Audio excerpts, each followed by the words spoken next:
Hey guys, in this video I'm going to be covering how to kill the Leviathan with very minimal gear. You don't have to have really good gear.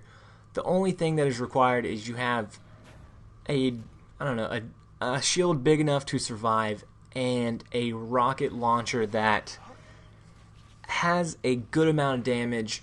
Anywhere from 150 plus should be alright. This one that I'm using has just under 300k damage, which is really nice. It helps me take him out really quick and get this over with as fast as possible. Once you come in, you want to rush right away and start shooting the bottom left blue smudge. If you don't know already, that's the only place you can damage the Leviathan is by hitting those blue smudges. And you want to come in right away and just be shooting your rockets right at that blue smudge. And once he gets lower health, it'll pop and you won't be able to hit that one anymore. But the longer you take in this fight, he'll summon regular worms that will shoot acid balls at you from quite often, just continually. And the longer you take, the more he'll summon, up to about 6, which even if you go and kill them, they'll be summoned right back.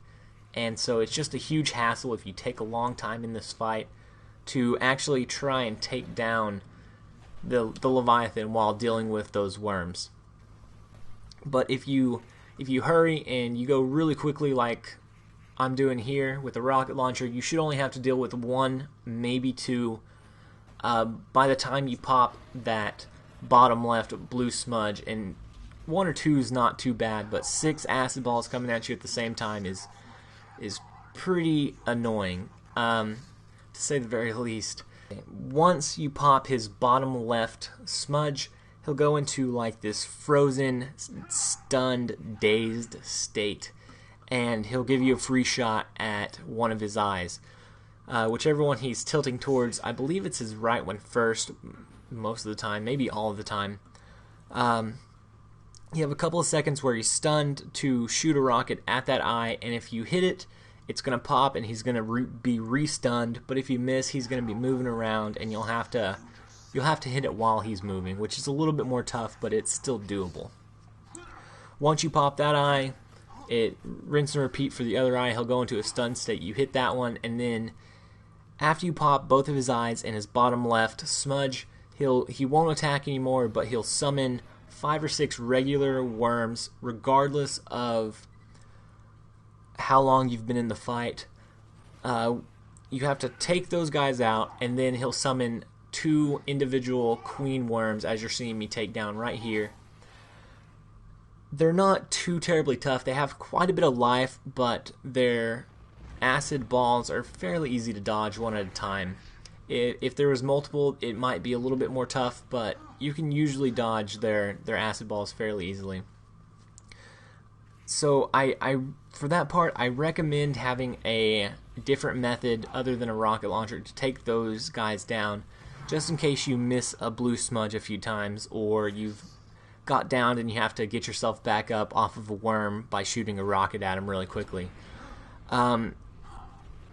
Because after you take out those queen worms, you have to hit his trunk, which is the toughest target of this fight because it's moving most of the time.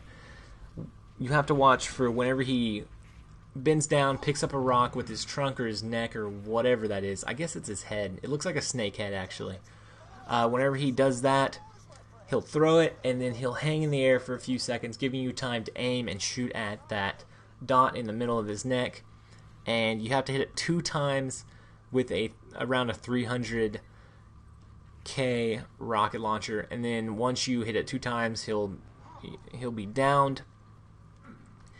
And if at any point during this fight you die and you die mid-fight and want to come back and try again, I recommend saving, quitting, and then continuing from the title screen. Because if you don't, if you go run right back into the fight, depending on how long you took, if he had 3 worms summoned, he'll summon those again automatically instead of you having that free time just to take shots at his chest. You'll already have to be worrying about those 3 worms behind you which is a huge hassle, and it's just not something you want to deal with trying to take him out quickly. So if you do die, save, quit, come back, and then it'll start you at the front of the Leviathan where you first got swallowed, and you run through. You won't have to fight Roscoe again. You just run through and you end up back fighting the Leviathan, but he starts completely new. You'll see the opening cinematic for him again, and he won't have any worm spawn, so it's a lot easier to deal with that way.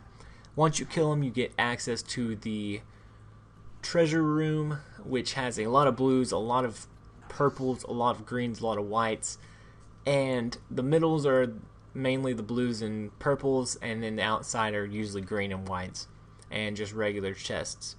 Now, if you really wanted to, if you wanted to milk all the money you could out of this, you could loot the blues and purples in the middle, or the greens and whites on the outside, take them to the vending machine, run over to the vending machine, which is still in the area, sell them, and then run back and pick up the rest. But I wasn't really that worried about it, so I picked up the stuff in the middle, and the rest I just opened to make sure I wasn't missing anything too important or too good. And after that, I just left and didn't come back for them. I didn't really care too much. But just the guns in the middle, I made about 660k, around that number, which isn't bad for maybe a 5-10 minute fight. But anyways, guys, I hope you enjoyed this. I hope it helps you take down the Leviathan if you're having troubles with him. And yeah, guys, let me know if this helped you. If it helped you, if it helped you out, leave me a comment letting me know that, you know, this part helped you, I don't know, take down the Leviathan, or this was really good tip. This was a really good tip. But yeah, I hope you enjoyed it. Remember to comment, rate, and subscribe. Thank you for watching, guys. I hope it helps. Later.